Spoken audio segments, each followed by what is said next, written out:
ನಾನು ಬರೀ 2 ವರ್ಷದ ಮುಖ್ಯಮಂತ್ರಿ ಆಗಿರ್ಬೇಕಾ? 2028 ನನ್ನ ಗುರಿ. 28ಕ್ಕೆ ನಾನು ಅಧಿಕಾರಕ್ಕೆ ಬರಬೇಕು. 2 ವರ್ಷಕ್ಕೆ ಮಾತ್ರ ಸಿಎಂ ಆಗಿರ್ಬೇಕಾ? ನನ್ನ ಗುರಿ 2028 ನನ್ನ ನೇತೃತ್ವದಲ್ಲೇ ಚುನಾವಣೆ. ಕೃತಜ್ಞತಾ ಯಾತ್ರೆಯಲ್ಲಿ ಸಿಎಂ ಡಿಕೆ ಹೇಳಿಕೆ. ಮಂತ್ರಿ ಪಟ್ಟಕ್ಕಾಗಿ 2ನೇ ಸುತ್ತಿನ ಸರ್ಕಸ್. ಬಾಕಿ ಉಳಿದ 20 ಸಚಿವ ಸ್ಥಾನಕ್ಕೆ ಪೈಪೋಟಿ. 6-7 ಬಾರಿ ಗೆದ್ದವರಿಂದ ತೀವ್ರ ಲಾಬಿ.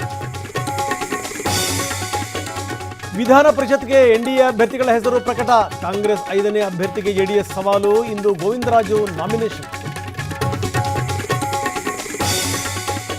ದೇವೇಗೌಡರಿಗೆ ಸಿಗದ ರಾಜ್ಯಸಭಾ ಟಿಕೆಟ್. ಬಿಜೆಪಿ ಮಾಜಿ ಉಪಾಧ್ಯಕ್ಷ ನಾಗರಾಜು ಕಣಕ್ಕೆ. ಕುತೂಹಲ ಕೆರಳಿಸಿದೆ ಅಚ್ಚರಿ ಮುಖದ ಎಂಟ್ರಿ.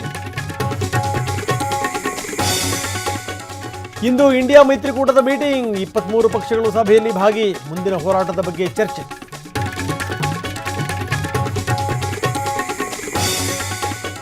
ರಾಜ್ಯದಲ್ಲಿ ಮಳೆಯ ಅಬ್ಬರ.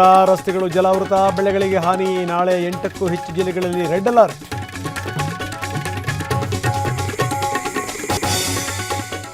ದೊಡ್ಡ ಮನೆಯಿಂದಲೇ ನೆಪೋಟಿಸಂ. ಚಿತ್ರರಂಗದ ವಂಶವಾದಕ್ಕೆ ಕಿಚ್ಚ ಸುದೀಪ್ ಟಾಂಗ್. ಕೇರ್ ಮಾಡಲ್ಲ ಅಂದ್ರು ಹ್ಯಾಟ್ರಿಕ್ ಹೀರೋ.